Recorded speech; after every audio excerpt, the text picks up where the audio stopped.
All right, I'm excited to be here today with my new friend, Adam Lewis. So Adam is the head of Planetary Group, which elevates emerging artists like Arlo Parks and Soccer Mommy through radio, online PR, social media strategies. He handles all the publicity for Great Northeast Productions. Formerly with TVT Records, he has worked with artists like Seven Dust and Snoop Dogg. And so excited to connect with them today and talk a little bit about nowadays with digital media promotion and all the revolutions that happen in marketing. What are the best ways right now for an artist to build a community, build an audience, and get their music heard? So Adam, thank you for taking the time to be here today.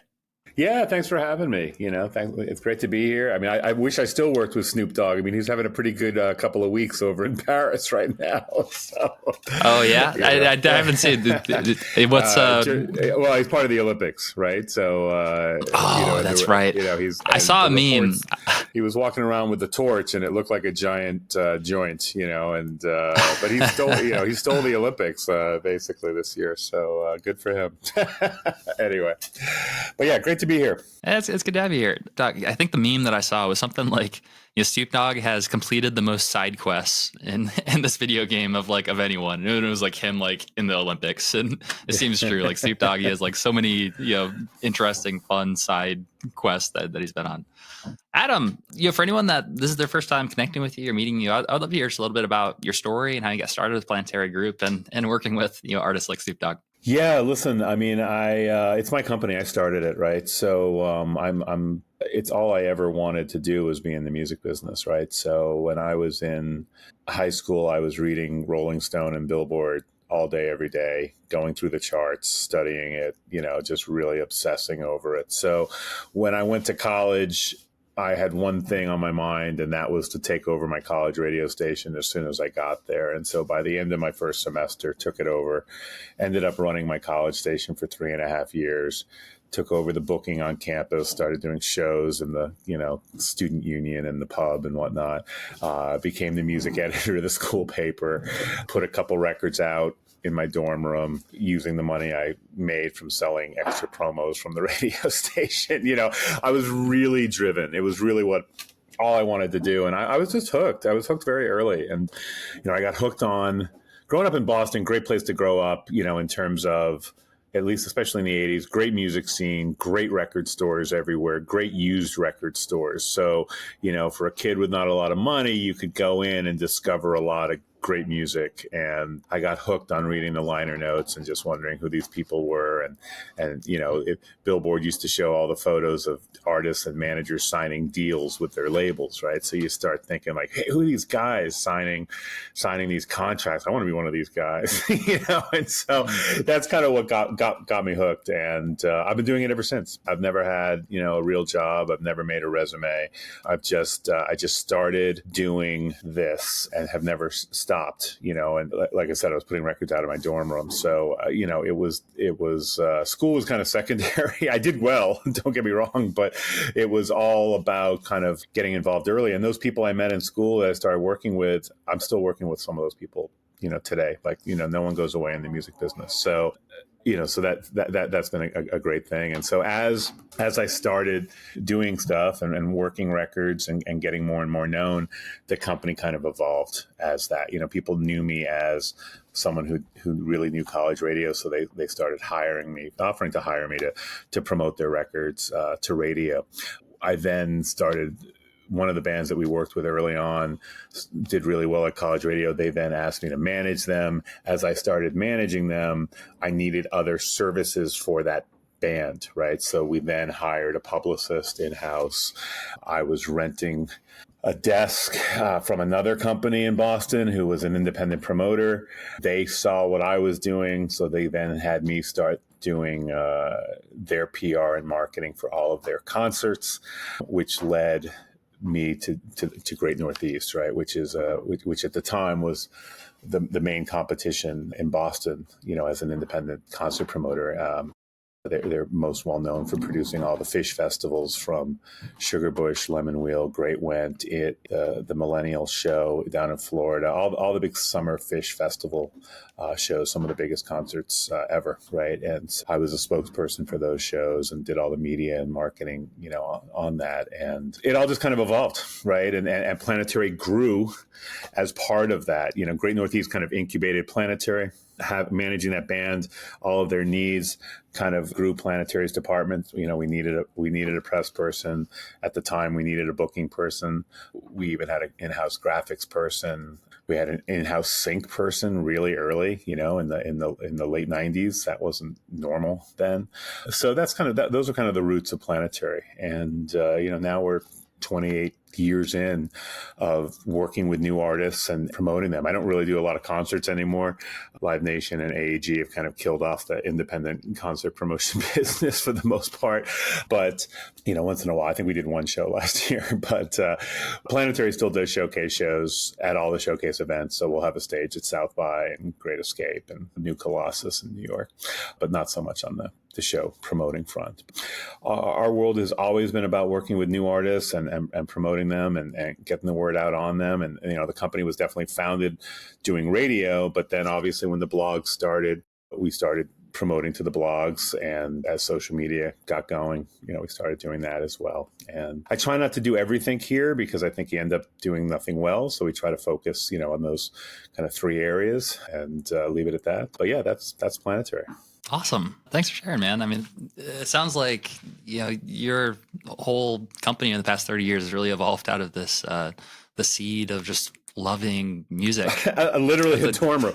I mean, I was very lucky, right? Because when I was at college as music director, one of the people I talked to at Island Records, she was my rep calling me to play her records on Island, in the late 80s. She says, "Hey, I'm in a band." I'm like, "Really?" Like, "Oh, that's cool. Send me your music." So she sends me a demo tape, of course. Loved it. Started playing it on my station. Stayed in touch with her about it. They get signed. Right? They got signed to Network when Network was an imprint of IRS Records, right? They get signed. So then she calls me and says, "Hey, what are you doing this summer?" I'm like, "I don't know. I'm 21. I'm probably going to work at the Stop and Shop, stocking shelves, or maybe get a job at the local record store if I'm lucky," which I did. But she said, "Hey, we're going out on tour this summer for 2 months across the country. Do you want to come be our road manager?" I'm like, "Well, what's the road manager?" She's like, "Well, you load the gear, you drive the van, you book the hotels, all that stuff." And that's how I spent my summer vacation between junior and senior year. Unbelievable way to learn, right? Unbelievable way to learn all the aspects of what it takes to do a tour, how it works. And, we were out with Nine Inch Nails, House of Love, Squeeze, these were real shows. We were opening up for Nine Inch Nails on the Pretty Hate Machine tour, which is absurd. Looking back on that, right? But great way to learn because you're really involved in everything and you see and learn how musicians think as well. When you're sitting in that van and you got a 7-hour drive and the label's not returning your calls and you get to the venue and your poster's not up, and whatever, these Artie Fufkin and Spinal Tap, it's very real, and so you need to kind of learn that and learn how they're going to think and what they expect and all the, how hard they're working on that end, sleeping on floors, 5 people in a hotel room if you're lucky, or you're staying at a friend's house, so that you can appreciate that, when you're out there promoting records, 20 years later, you got to kind of remember what it's like. But it was an amazing experience for me to do that. And then the next year I ended up going out on another tour, on a bus tour with a band called Alien Sex Fiend, who were a gothic rock band from England, and they went all over as well. And great experience. I learned early that that was probably enough on that type of touring. I didn't need to go to the same venues for the 3rd or 4th time. But, I'm glad I did it. I've been in, almost every state in the U.S. and been in most outhouses and shit houses out there, right? So, but great experience, tour managing, great way to learn. And then when I got off of that Alien Sex Fiend tour, I didn't have a job, right? So I don't know how old I was, 24 or whatever, maybe 23, 24, just started Planetary. I mean, it was too, and probably too young to know any better, right? If that makes sense, right? You kind of have to be young to start your own company to be dumb enough to do it, right? And the first couple of years, are pretty brutal, but you use all of your contacts and friends that you made and tell them what you're doing, and then you hope that network starts to come through for you over time, and you have to continually build that network. And here we are, and I'm very lucky to still be doing it all these years later. Good stuff, man. You used the phrase, I think, talking about your roots, and I feel like that's a great analogy just to sort of describe the experience that you shared around surrounding yourself with the culture and the community of people that are already going and doing it and living life on the road. And as you're sharing that, I mean, it was giving me memories reminiscing on when I used to tour full time for about 8 years before I started Modern Musician, and lived in our, slept in our van, Walmart That's parking tough. lots, peanut butter tortillas. And Yeah. it was like tough, but it was also like, there's sort of an adventure to it and sort of a fun, like that's kind of goes with the lifestyle of traveling and touring. Well, those people that you do that with, right? I mean, they're, regardless of what happens with the band and you break up or whatever, they're still like, you went through something together. You have that bond. They're my closest friends out there. Because we were, like you said, living on, tortillas and peanut butter, and booking a hotel room that was only meant to have 2 people in, and sneaking the other 4 in the back door. And, all of the hijinks that you end up getting into on the road, just trying to kind of survive and get through it. Right.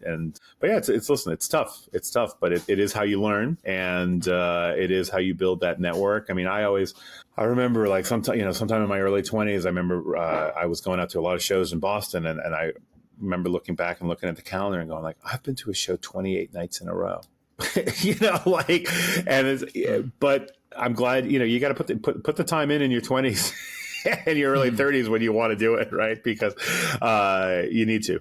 Right. You need to. And like I said, it's all of those people that I met then that are spreading the word about Planetary now, and that I depend on now. I feel like there's a great lesson in there just in terms of how you start something, how you build something from scratch, like it really being so important to have a network, to have a community, just to show up and to put yourself in the middle of it, to start building those relationships, and not to take for granted the relationships that we just have around us all the time. It's really true. It's really never take it for granted. Definitely always look around and realize, I mean, social media has kind of shown us this, right? Like realize that you're often a lot closer to someone that you're trying to meet than you think you are. Right. And that someone can totally make that introduction for you if you can just figure a way kind of, if you will. But yeah. And, during all of that as well, somehow I got hired as working for a record company at the same time, and by accident. I didn't know I was interviewing. So when I got hired for TBT, I thought they flew me down because they'd signed 3 bands from Boston to TBT. I don't know if you know much about TBT. They've been gone 15 years now or so. But at the time, they were the secretly group of their time. They were the largest self-distributed independent label out there. And they discovered Nine Inch Nails. They had those TBT Greatest Hits records. They had the TV theme song Greatest Hits records, which is where the TBT name comes from. But those are gold records, right? Nine Inch Nails obviously did great. Seven Dust did great. Mortal Kombat soundtrack.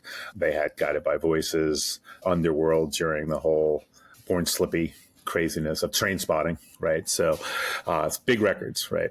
They signed 3 bands from Boston that couldn't sell out a phone booth. So the head of A&R flew me down to come in, meet with them. And I thought it was, to hire Planetary to do marketing for their bands in the Northeast. I already had 4 employees at the time, maybe 5.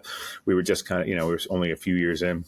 I ended up sitting down with the label president, and a weird guy, he was interviewing me behind his desk with his feet up on his desk with no shoes on. So I'm literally looking at his feet for the entire interview. But the music industry is full of weird people that do things like that. So whatever, But I didn't realize I was being interviewed. I thought we were just having a chit chat, right? So somehow at the end of the meeting, he goes, "Okay, you're hired. Start Monday." Blah blah blah blah. And I said, "What are you talking about? I've already got a company. I've got 5 employees." So they ended up hiring me anyway, and I worked for them for like 6 years or whatever. And at the time, it was kind of a crazy time. And this is again kind of how it is in the music business and what it takes. I had 4 business cards at that time. I had the Planetary business card, I had the TVT business card. I was doing all the marketing promotion for Great Northeast, so I had a Great Northeast business card, and then I was managing that band that I was talking about, who we ended up getting signed to Atlantic. So I mean, I was, I don't know how I did all of that at the same time, but again, I was in my 20s and early 30s during all of that crazy shit. So somehow you find the strength when you're young, right? And add them all together to make a living, right? Because it's just as much of a hustle as it is for musicians to kind of get the ball rolling. It's almost as much of a hustle for people trying to work in the music business, especially when they're starting their own company, right? It's one thing if you go get the corporate gig at a major label or whatever, like that's a different thing. But like everything I have, I've built from scratch, and so it's always been hand to mouth and a hustle, at least the first 10, 15 years. Not so much now, luckily, right? But it takes that time, just like getting a band off the ground. That totally makes sense. Yeah, I mean, kind of back to that tree analogy. You plant the seed and it takes time for it to nurture and grow and blossom, for the network to build, and then eventually the fruits start to fall. But it kind of takes that nurturing phase for it to really start to sprout. I'm curious, for someone like yourself who's been in this business for 28 years now, you've probably seen a lot of things change, since you first came in. Even when you describe just like the different mediums that music has taken.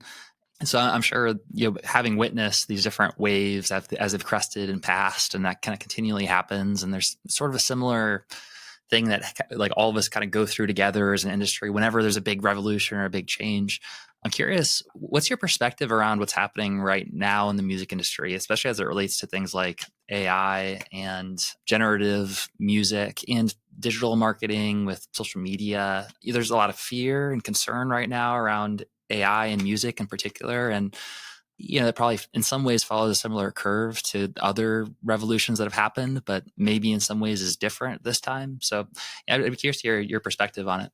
I mean, I'm definitely not an expert to be talking about AI, right? I mean, I do think it is a bit of a unknown and a Pandora's box, right? In terms of like where it can go and what's being created and presented as quote unquote real, right? So that'll be very interesting and to see how they deal with that.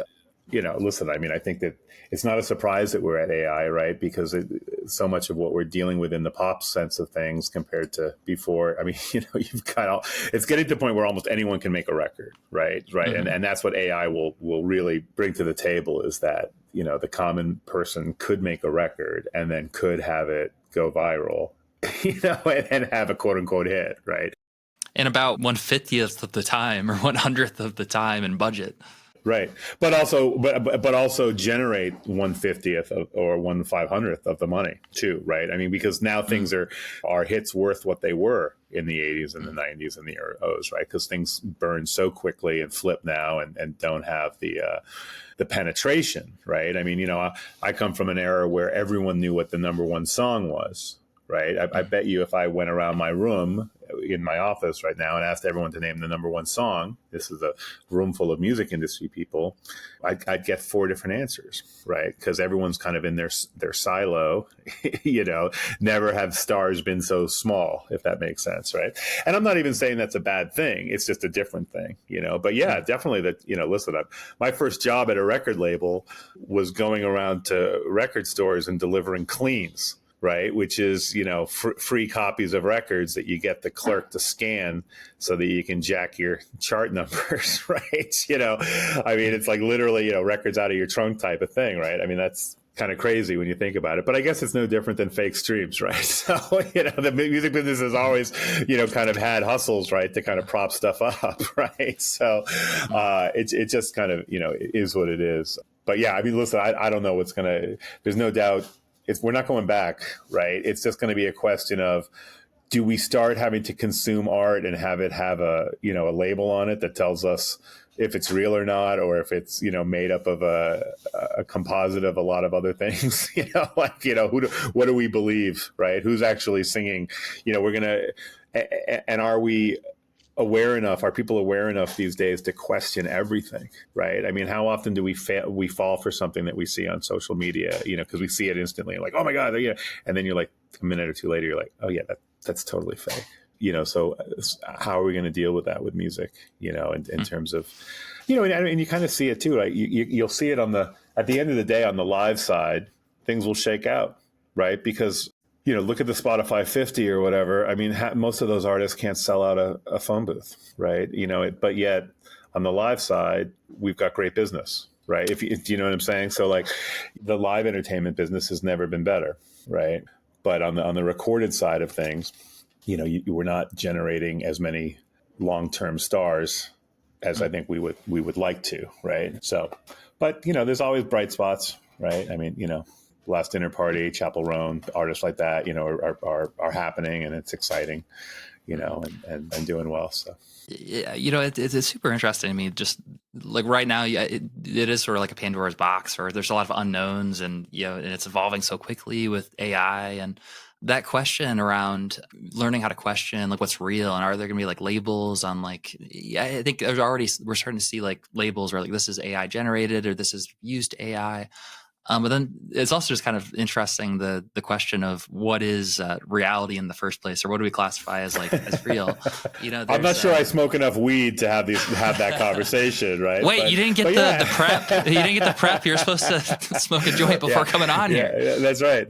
No, I mean it's very true, right? I mean, we see these problems. We've been seeing these problems for the last 8 years just in our elections, right? So I mean, now as that moves into music and culture and art and just all things on social media, right? All art, quote unquote.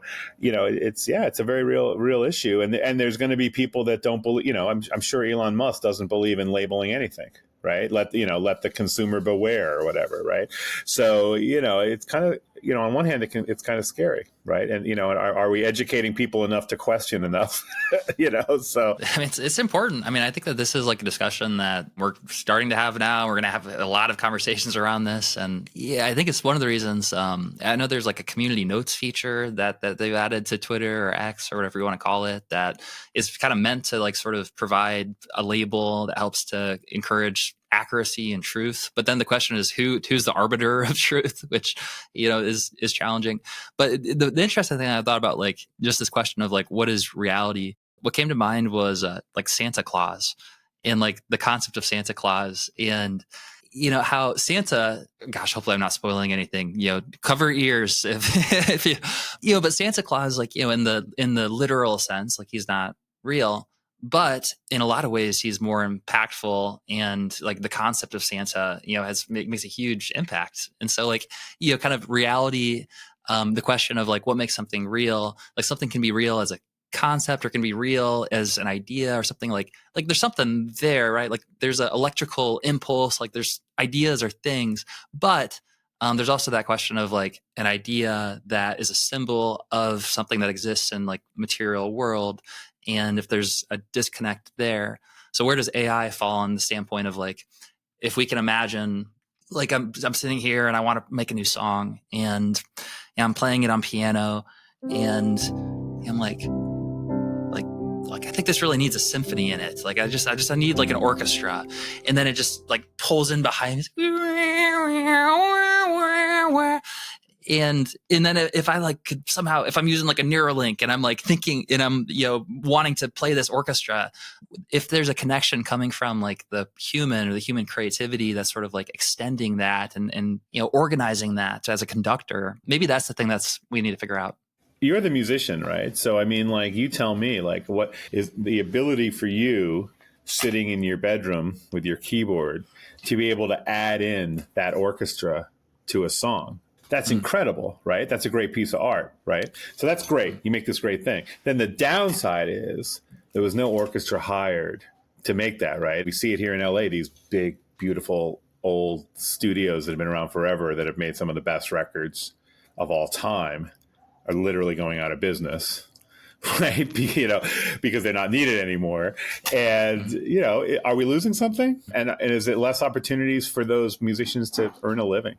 I guess in theory, someone got paid originally to record that, and then it just gets used over and over again. But I mean, it is, as a musician, like, I'm not sure, this is why people are striking, right, in the TV and film world, right? Because like scripts are being written, but I do worry that we'll lose a little bit of, something there, right?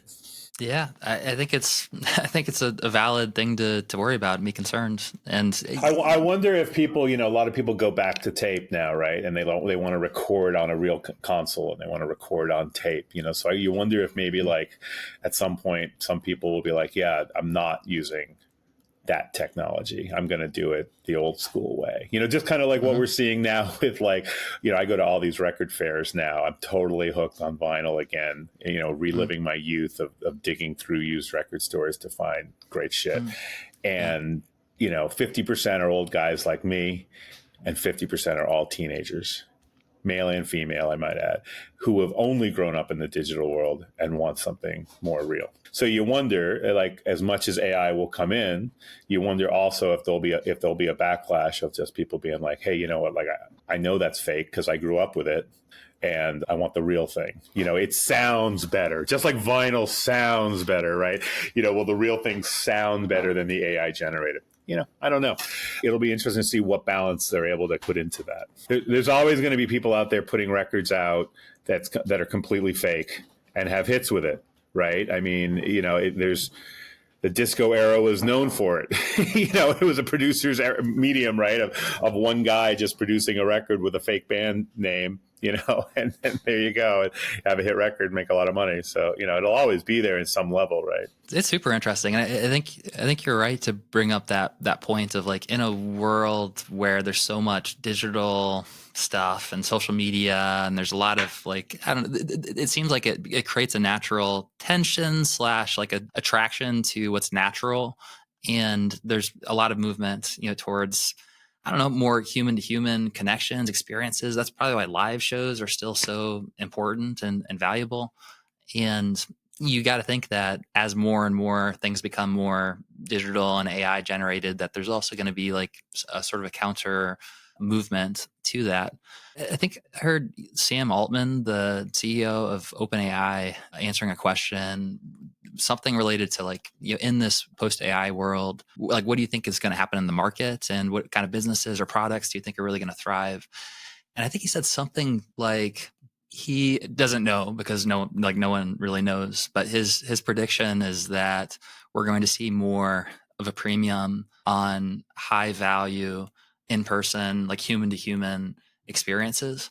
And I think that's really interesting, especially as it relates to what we're talking about here. And for musicians, like, we really have a role in that world of like bringing people together and experiencing, the community together. And so it seems like something to really lean into nowadays is, using the tools to be able to extend your creativity and get leverage, but also like having high value experiences that you can offer for your community as a way to build real connections. Yeah, I mean, I think nothing beats the live experience, as long as the artist is performing live, which is, a whole nother thing, right? But, musicians practice their trade their whole life to get to that point, to get onto a stage where people want to actually see them. I think we see it in the ticket prices for the big acts, right? And that people are willing to pay for that experience, and that's not slowing down, right? It seems crazy, but it also just kind of, the demand's there. People want that experience. So I think he's right saying that. I also think it's kind of ironic that, you've got a technology that's kind of trying to replace part of that, but then also driving that, if that makes sense, right? So I'm not a musician, right? I mean, I washed out on that in high school because I wasn't going to put the time in to practice. My band was horrible. But if I'm a musician and I've practiced all my life, and I'm confronted with, a technology that kind of wipes me out, like, God, that's kind of like, God, that's depressing. But I mean, that happens in so many technologies, right? But I kind of like that history of those studios, right? And like, when I walk in there and just see them and knowing that, certain studios had musicians, the Wrecking Crew or the this or the that, all that history and all those amazing musicians that could just kind of punch out a great track, one take, let's go. Nashville, famous for that, right? And now is that all going to be replaced with AI? Like, studio musicians go away? Like, that's kind of again, this is kind of out of my world. It's still, I'm just watching it as a observer and as a music fan and as someone who has to promote the records that come through that pipeline, right? So, but these are the things you think about. Yeah, I mean, I think what I appreciate about you sharing that and just this in general is I think that this is the question or the conversation that like all of us as music lovers are sort of having right now as musicians who've spent our lives learning how to play an instrument or learning how to create music. And I think there's a lot of really valid concern and fear around it. And to your points of there's many times that there's been revolutions and tools and machines that have made previous labor-based things not necessarily as important, but a lot of them aren't as they replace the things that aren't that fun. Like we're making music. It's like, oh man, I actually like making music. I don't want to replace that. I gotta hope that we're still in the Wild West. It's early on, but I gotta hope that the heart is really in the creative impulse and the thoughts and the ideas, and that's where the magic is, and that's the part that we can use these tools to extend our creativity. We can use them to have ideas and think, I want an orchestra, but have better maneuverability as opposed to being I'm just going to click a button and it's just going to do everything and I'm not going to be a part of it at all. But if it's more of a producer type role that you have a canvas in front of you and you can just paint, but now you don't need hundreds of thousands of dollars to create all this stuff. You can just use your brain and just think it. That's amazing. But I think it's the right question to ask is how do we build that bridge? Because there's so many people that their livelihoods depend on these previous roles. So that's no, for sure. It's definitely an interesting thing. I mean, there's always going to be and then how do we market it, right? Because there's always going to be that producer that's going to make something. I mean, Frank Fabian was doing it in the 70s with Boney M, right? And then again with Milli Vanilli and whatever, right? So, I mean, there's always going to be this kind of fake stuff that's marketed as something that it's not. I would hope that it becomes a supplement. It becomes a part as opposed to a replacement. It becomes the icing on the cake. That's what I would hope as opposed to the replacement. But listen, I mean, the money's not there to have a 20-piece orchestra these days on a record, right, or whatever, right? So you kind of need these things because it's either you do it that way or it's not going to happen, right? I mean, so then what do you do? Is it bad to have it, or so it's an interesting thing, right? What I don't like seeing, and I think what the industry is pushing back on is the AI companies that are kind of scraping all of these recordings and kind of putting them all together into a pot and then selling that as what will be used, right? So none of that content gets reimbursed or acknowledged. None of those musicians get paid for that. That's when there's a problem, right? So, there's no doubt that people are going to do things like that just because the pie is so much smaller these days. It just is because records aren't as big as they once were. I get in arguments in my office all the time, again, because I'm the old guy. All my staff are in the 20s. Hits aren't big anymore, right? They're, but if you weren't there, you don't understand it, right? So even the biggest artists right now, with the exception of Taylor Swift, she's kind of the, without get her out of the mix. But everyone else, well, people say, oh, they're so big. They're doing, they're huge. And they're not huge. You weren't there in the 70s and the 80s and even the 90s, right? When you had mass culture, right? Because now we don't have mass culture. There's very few things that, even the Super Bowl is going down, but, it's still, that's the one thing. But so the pie is smaller, right? Not saying it's not a lot of money. Still a lot of money, but it ain't what it was. And there are other ways of making money, that we didn't have before, right? Which is great. But in terms of just everyone knowing who that act is, in terms of being quote unquote big, it's not the same, right? And so, of course, people are going to use these technologies to save money. Yeah, some of the big studios here in LA, they're not doing those big recordings anymore. Their majority of their business is rappers coming in and filming their videos and photos in there and Instagram photos in the studio with the equipment, but it's not actually being used at all. right? And I literally had this conversation with a studio manager like a couple of months ago. And they're like, yeah, and it's a problem because the equipment's not getting used enough. So then when we do need it, we're not sure if it's working right or whatever. But we're having to, we're literally renting it out for scene, for photos, for Instagram. And that's how we're making our ends meet. So, that's kind of sums up the whole conversation and situation, right, on that level. And again, things change, and I get it, and it's easy for an old man to, yell at the clouds and say change isn't good. Yeah, listen, change is good, right? But it's also weird, right? So, just have to kind of deal with it, right? Yeah, absolutely. That's so wild. Part of me kind of comes back to the part of the conversation earlier where we were talking about reminiscing on those days where we were staying in a hotel room with one or two beds and like six people in the room, and I was just like thinking, like, back then, if we had the ability to have a full orchestra at our fingertips and do all these things, there's no way that we could have done that as like an independent band that's just getting started out. So it does seem like there's sort of a leveling to the playing field, but at the same time there's just such an explosion at like how many players there are now, or how many people that there are, that it seems like that's part of the challenge. It is definitely the leveling of the playing field, right? And like we were talking about in the beginning, anyone can make a record, anyone can have a hit, things can come out of nowhere. They can sound like, there's a full band or whatever, and they can have a hit. It's just a question of, can you sustain and can you have a career? That's the hard part these days, is the career. Not that it was ever easy, but when you had hits before, because they sunk in more and lasted longer, you could literally have a career off of one top 20 hit. You would always be able to play the casinos and the state fairs and, whatever. And if you were smart about it, you'd be okay. Time will tell on some of this stuff now, because like stuff, now stuff enters in the top 10 and then only goes down from there, right? I mean, it's a very weird time, right, on that front. We used to build things slowly, and that's how you would build fans. That's what's kind of neat about the Chapel Roan story, right? I mean, that album is a year old, and it's just slowly, word of mouth, grew, solid touring, smart management, commitment from the label, and it's kind of one of those rare cases these days and it resonated. But, those are the type of acts that I think can have, and those type of stories, more, not so much acts, so those type of stories where it develops slowly, I think are the acts that win in the end and will have careers.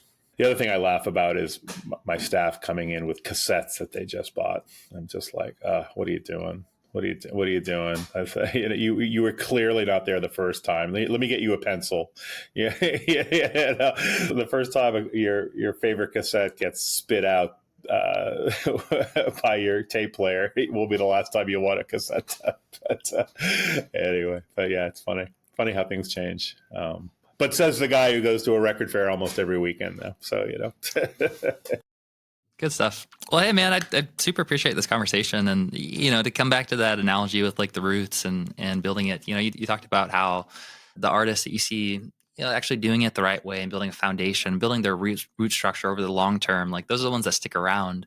And when I see companies like yourselves that have been doing this for 30 years, and it started from this love and this passion for music and really in building a network and doing it one step at a time, it seems like when there are big storms or there's big waves or revolutions and AI comes, like it's those trees with the greatest roots and the ones that have really kind of built over the long term, built slowly, that have that sustainability. And so I really appreciate the opportunity to connect with folks like yourself that have honestly just way more experience than I have. And then I've been doing this for since I graduated high school. I'm about 30 years old right now.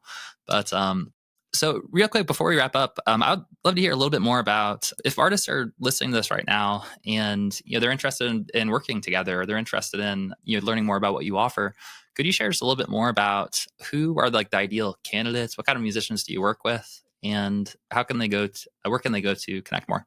Yeah, listen, I'm out there always looking for stuff, right? I travel to most of the showcase events all around the world, frankly, trying to find cool new stuff to introduce, into the US market. So I am always looking for stuff. I listen to everything that comes in, so very, very approachable. One of the things that I hated when I was starting out was how standoffish the music business is. Don't call me, kid, or whatever. I don't want to hear from you. No unsolicited demos, please. Like I used to always see that in all the listings.